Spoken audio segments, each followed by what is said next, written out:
Welcome back to Grant and Danny on the Fan. We'll take you up to 6:30 on this Wednesday. It is NFL schedule release day. The schedule is set to be formally and fully released tonight, but leaks are everywhere. And there's one account that has had all kinds of news on the schedule dating back really to last year. I don't know who they're affiliated with or what their deal is. Go by Aussie NFL, but they claim to have the full Commander schedule. And typically I wouldn't pay a whole lot of attention like a random social media account. But because they have had a bunch of the games already that were leaked correct, and because the schedule matches everything that we already know to be true, I guess it's possible that something here could be wrong. But it seems like they've got the full Washington schedule. And a couple of observations for you on this, if in fact this leaked schedule is correct. First would be that if in fact this is the schedule, Washington is then slated to play upwards of 6 primetime games. The most you can possibly play is 6. Now, you could play more than that, I guess, as the year goes on with flex, but you cannot, on your schedule as it's released today, have more than 6 primetime games. Primetime is different than standalone, for the record. Yeah, that's how they're getting around that. Primetime means night. Primetime is it's a television hour. It's 8 p.m., right? So that would mean here are your primetime games if this leak is correct. We already knew about Thursday Night Football, Week 2 at Green Bay. Week 6, the Chicago Bears coming to Landover for Monday Night Football. We knew that. Week 8, we've already heard about this. Monday Night Football at Kansas City. That's at Arrowhead. So 3 primetime games in the first 8 weeks of the season for Washington. Additionally, Week 9 and Week 13, the Commanders would be home for Sunday Night Football twice. They would host the Seattle Seahawks in Week 9. That's Sam Darnold and Seattle. Sunday Night Football, Week 9. And then Week 13, the Denver Broncos, which is a pretty fun matchup. Yeah. That would be the Broncos coming to town for Sunday Night Football at home. 5 weeks to go in the season. Remember, last year, Bo Nix was the closest competitor to Jayden Daniels in the Rookie of the Year hunt. Really came on. Yeah, he was good. He had a fantastic season. Denver also made the playoffs in his rookie year. They're trying to push to catch Kansas City. He and Sean Payton look like a really strong pairing of offensive play calling head coach and quarterback. So you would have 2 Sunday night games, and then I'm counting the Saturday game against the Eagles. And right now, the time on that Saturday doubleheader is to be determined. But if that turned into a night game and you go 4 o'clock, 8 o'clock, because one of those games will be at night, that would be your 6th primetime game. And I think the time is still TBD. But that means you have a total of potentially 6 primetimes plus 2 more standalone games. That's your Madrid game at 9:30 in the morning. Sorry, Danny. And your Christmas Day game at 1 p.m. against the Dallas Cowboys at home. Where nobody else is playing, standalone. Guy, half of their season, half of their schedule, 8 of their 17 games would be played when nobody else is playing football. This is the Jayden Daniels effect. Yeah, now let me add this to that mixture right there. One, West Coast piece, right, where they're at the Chargers. That's happening at some point. That's going to be later in the afternoon. That's going to be a 4 o'clock window. That just is what it is.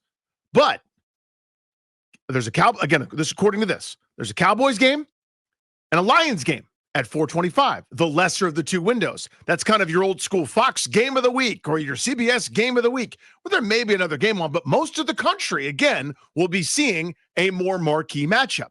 So it's not exactly the same as a standalone. It's not a Saturday morning or Saturday night or Christmas Day, but it's in terms of a regular season game, as close to that as possible. Back in my day, said the old person to the younger person, that was normal. Washington would play Dallas at 4 o'clock, even if it was in D.C. That's how it used to be. Like that game was such a marquee thing for the NFL. They would put it alone at 4 unless they get lost in the sea of the 1 o'clock. So the whole country would watch that one, and people would tune in for Summer All and John Madden.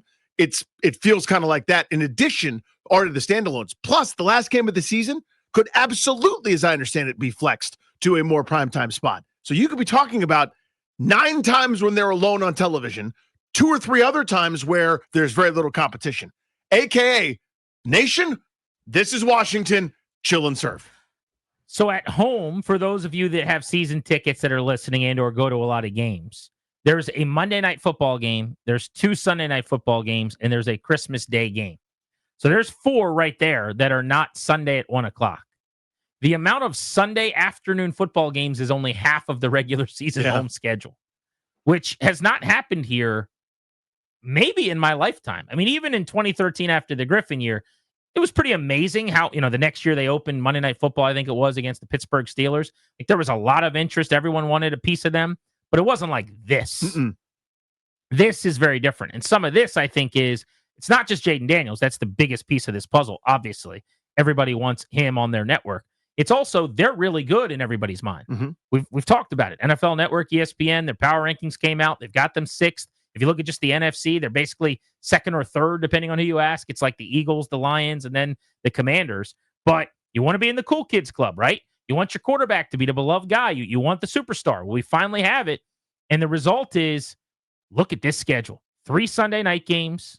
3 Sunday 425 games that end deep into Sunday night, which is what you're talking about. West Coast, you're going to get that. But 2 choices where they said in an East Coast game, we're going to put you into the late window so everybody can watch. Yeah, Cowboys and Detroit are not West Coast teams. 2 Sunday night football games, 2 Monday night football games, 1 Thursday night game. So 5 night games plus Christmas Day plus Madrid.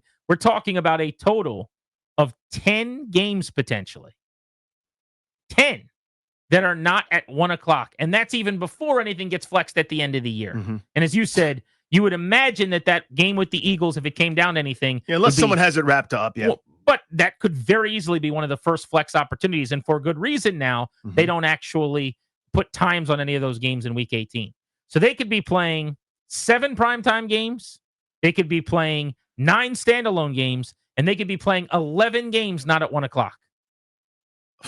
I mean, that's insane. It is nuts. Again, the whole country is going to get to know. So, like, sometimes the NFL gets this wrong, where they're calling their shot, where the Jets are in prime time every 7 seconds. I was going to say the Jets last year. It happens. Or 2 years ago was even worse when Rodgers went down on the 4th play. Now, knock on wood, obviously you got to keep Jayden Daniels healthy. But yeah, I mean, if this team is not as good as expected, if they get off to a slow start, somehow they get upset in week 1 by the Giants, and then the Packers in week 2 beat them, and they're 0-2. Let's say they beat the Raiders in week 3. But then the Falcons game, something goes haywire. If they're like 1-3 or 2-5 early or something, I mean, there are so many times where they're on national TV and we're going to have to wear that. I don't think that's going to happen, but the league's betting big on them very clearly. Without question. And again, what we as sports fans, not just here in Washington, I mean, in general, sports consumers, leagues, etc., they love the new thing. If there's a new team or deal, that's the most exciting drug we can have. At some point, you get overserved. At some point, it goes from, how fun are the Chiefs, dude? The Chiefs again. It's so, oh my God, it's the Warriors. And then it's like, dude, it's the Warriors. You know what I mean? Like, at some point, it becomes too much. You get oversaturated. We're clearly not there yet with Daniels and company. Now, if they're perennially in title games, which would be great for us, and they're walking to the NFC Championship game every single year, a la Mahomes in the NFC, sign me up for that. But maybe the league gets sick of us, or maybe the country gets sick of us. But that's a great problem to have. There's a huge portion of their schedule where they're only home once, which is interesting. Yeah. From week 10, when the Lions are at a Landover for a 425 game. So that is right before the Madrid game. This is going to be like November 9th, I think would be the date. The Lions are at the Commanders. Then they're in Madrid the following week. Then they have a bye. They play the Broncos at home, but then they're on the road for 2 more weeks. So you're talking about a 5-week span where they're home one time from early November into the Eagles coming to the Commanders in week 16 in the middle of the December. Yeah, similar thing where you go, again, according to this schedule, week 4 at the Falcons, week 5 at the Chargers, week 6 at home, then week 7 at the Cowboys, week 8 at the Chiefs. So again, 4 out of 5, you're on the road. That's what happens when it's one of those bad years where you're odd number of games, you got 9 on the road. Right. You got to get them in road. Somehow, right? But the schedule, without kind of running through it in its entirety, and you can check it out, it's been leaked, but the idea would be they'd be home in weeks 1 and 3.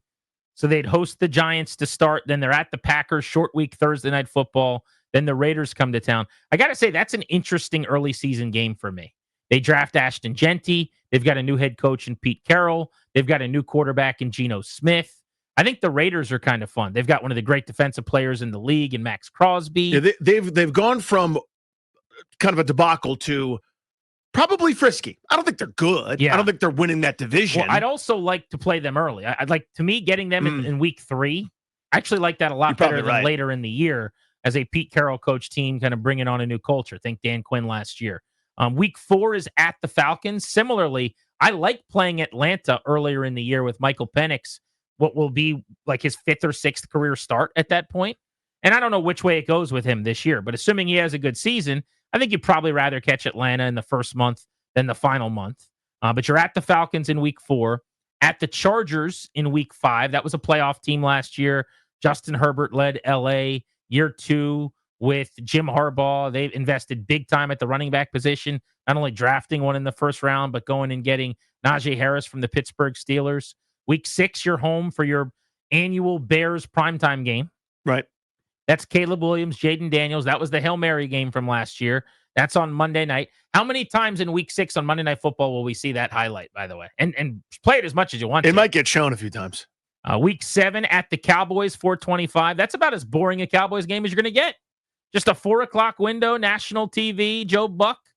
It wouldn't be Joe Buck anymore. It's Burkhardt. Kevin Burkhardt and Greg Olson. No, Tom Brady on the call. I can't keep up with Fox's terrible decisions. Tom Brady and Kevin Burkhardt on the call for a 4:25 Cowboys-Commanders game. Week 8 at the Chiefs, Monday Night Football. You're saying you'd rather go to Lambeau Thursday night than Arrowhead Monday night if you have your druthers for the trip. On a trip, yeah. Just because, I mean, Kansas City's probably great. We'll get some barbecue. It'll be fun. Barbecue, best tailgate in America. But no one's ever been like, I wish I'd seen Arrowhead before I die. I'd like that for Lambeau. Honestly, I think some people have said that. I get your point. Yeah, and maybe 9 dudes in Kansas City. Like, I want to see Lambeau. 1 seed. Yeah, Lambeau's like the Wrigley Field of football. Arrowhead's iconic too. I'm sure it's wonderful. It ain't Lambeau. You know what I mean? Like, there's one of those. I get it. I've been there several times, but I need you to live it. Yeah. So I'm not going to get in your way there. I want it. At the Chiefs, Seahawks at the Commanders, Sunday Night Football. That's a little bit of an odd Sunday night game to me. There's not really any kind of what's the storyline there?